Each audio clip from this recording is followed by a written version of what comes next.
अवधूत चिंतन श्री गुरुदेव दत्त श्री स्वामी समर्थ महाराज की जय. श्री स्वामी समर्थ. माझ्या सर्व ताई आणि दादांना तुमचं सर्वांचं स्वामी समर्थ माझ्या या चॅनलमध्ये स्वागत आहे. आजचा दिवस स्वामी महाराजांच्या कृपेने तुमचा सुखाचा आणि आनंदाचा जावो ही स्वामीचरणी प्रार्थना करून आजच्या नवीन व्हिडिओला नवीन सेवेला सुरुवात करूया.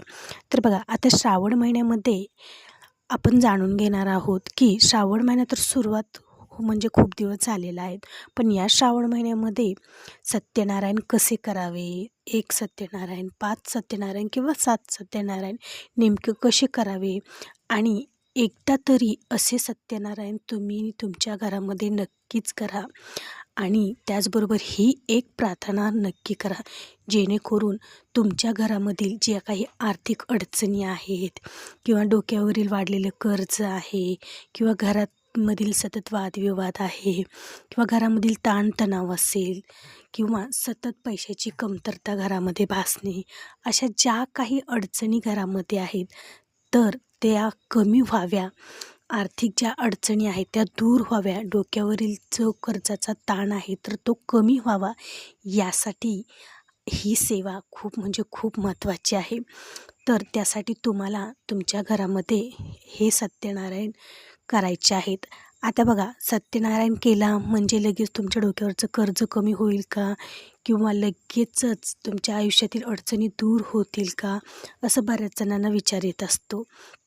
तर बघा, नक्की दूर होतील, पण त्यासाठी तुम्हाला कष्टही तितकंच करावं लागेल, प्रयत्नही तुम्हाला तितकेच करावे लागेल. आणि त्याचसोबत प्रयत्नाला देवाची साथ मिळावी, यासाठी देवांची सेवा पण तुम्हाला तितकीच करावी लागेल. तर आज आपण जाणून घेणार आहोत. बघा, श्रावण महिन्यामध्ये का नाही, कोणताही दिवस म्हणजे पूर्ण श्रावण महिन्यामध्ये जो दिवस येईल त्या दिवशी तुम्ही जर घरामध्ये सत्यनारायण केला तर खूप म्हणजे खूप पवित्र मानलं जातं. आणि आपण प्रत्येक वेळेस काय होतं की ब्राह्मण काकाला बोलावतो, त्यांच्याकडून सत्यनारायण पूर्ण विधिवत त्यांच्याकडून सत्यनारायण करून घेतो. पण दिंडोरी प्रणीत केंद्रानुसार तुम्ही केंद्रातून पोथी, सत्यनारायणची पोथी आणून घरच्या घरीसुद्धा एकदम साध्या पद्धतीने तुम्ही प्रत्येक पौर्णिमेला सुद्धा तुम्ही घरी सत्यनारायण करू शकतात. त्याचबरोबर या श्रावण महिन्यामध्ये सुद्धा तुम्ही 5 सत्यनारायण करा, 1 किंवा 7 सत्यनारायण करा.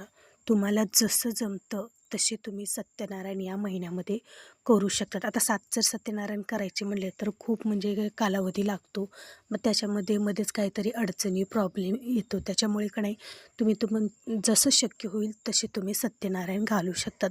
बघा, आपल्याला एकदम मनातून ही सेवा करायची आहे, त्याच्यामुळे जास्त ताण घ्यायचा नाही, जास्त डोक्याला सुद्धा ताण द्यायचा, एकदम भक्तिभावाने अंतकरणातून तुम्हाला ही सेवा करायची आहे. आता बघा, आपण सेवा ही कशी करायची. आता तुम्ही समजा तुमच्या जे पुरोहित आहेत किंवा जे ब्राह्मण काका आहेत त्यांना विचारून तिथी ठरवू शकतात, कोणत्या वाराला सत्यनारायण घालायचं आहे हे सुद्धा तुम्ही त्यांच्या म्हणजे तुमच्या कुटुंबातील व्यक्तींना विचारून सुद्धा सत्यनारायणची तिथी ठरवून सत्यनारायण घालू शकतात. बऱ्याच वेळेस काय होतं की घरामध्ये पैसा तर खूप येतो, पण तो पैसा टिकत नाही. सतत काही ना काही कारण होतं आणि तो पैसा खर्च होऊन जातो.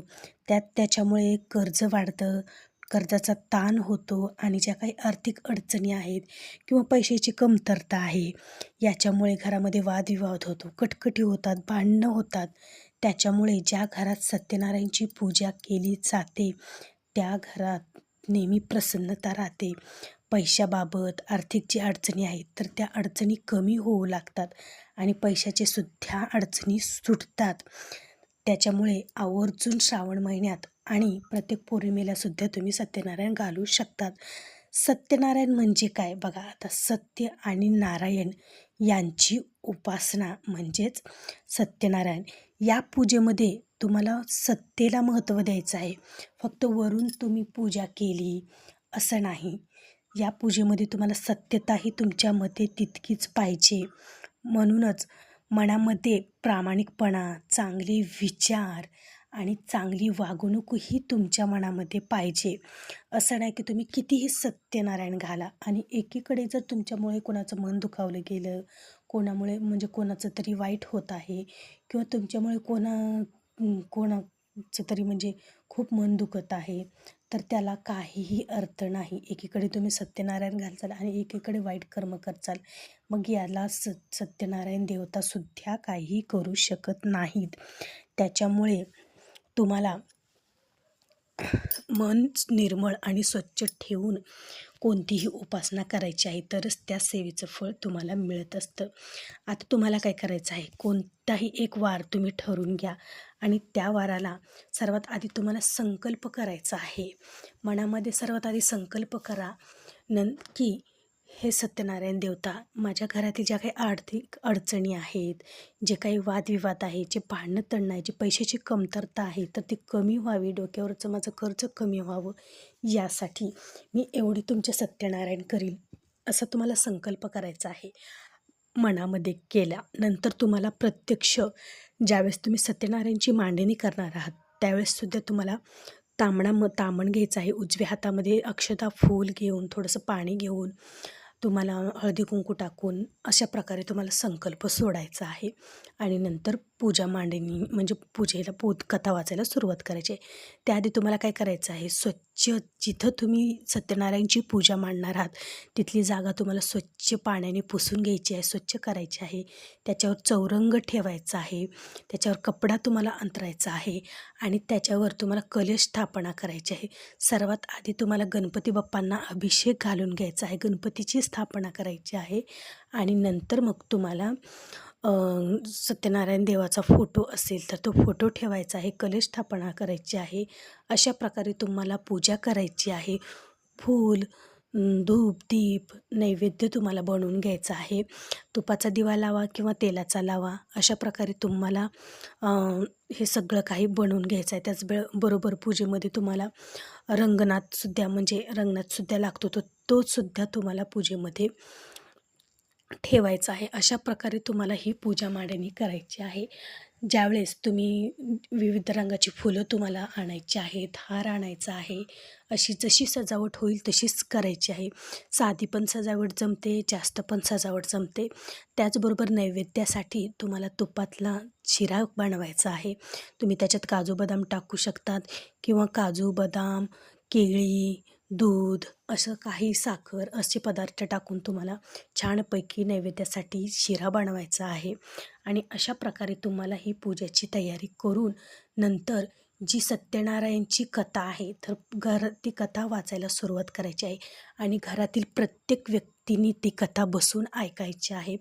कथा वाचायची झाल्यानंतर सत्यनारायण देवांना एकच प्रार्थना करायची आहे की हे सत्यनारायण देवा, माझ्या ज्या घरामध्ये जी काही पैशाची कमतरता आहे, घरामध्ये पैसा तर खूप येतो पण तो पैसा टिकत नाही आणि जी घरातील क्लेश आहे, जी कटकटी आहे, जे वादविवाद आहेत तर ते नाहीशी होऊ द्या. कर्जाचा जो ताण आहे तो ताण नाहीसा होऊ द्या. आमच्या घरामध्ये सुख, शांती, समृद्धी कायम टिकून राहू द्या. घरातील प्रत्येक व्यक्ती हे आरोग्यदायी त्यांचं आरोग्य राहू द्या. सुखी समाधानी प्रत्येक व्यक्ती राहू द्या आणि तुमची कृपा अशीच आमच्या घरावर राहू द्या, अशी तुम्हाला सत्यनारायण देवाला प्रार्थना करायची आहे. आणि नंतर तुम्हाला तो नैवेद्य सत्यनारायण देवाला दाखवून नंतर सर्व घरातील व्यक्तीने तो नैवेद्य आरती करून नैवेद्य तुम्हाला द्यायचा आहे. अशा प्रकारे एकदम साध्या सोप्या पद्धतीने तुम्ही करू शकतात.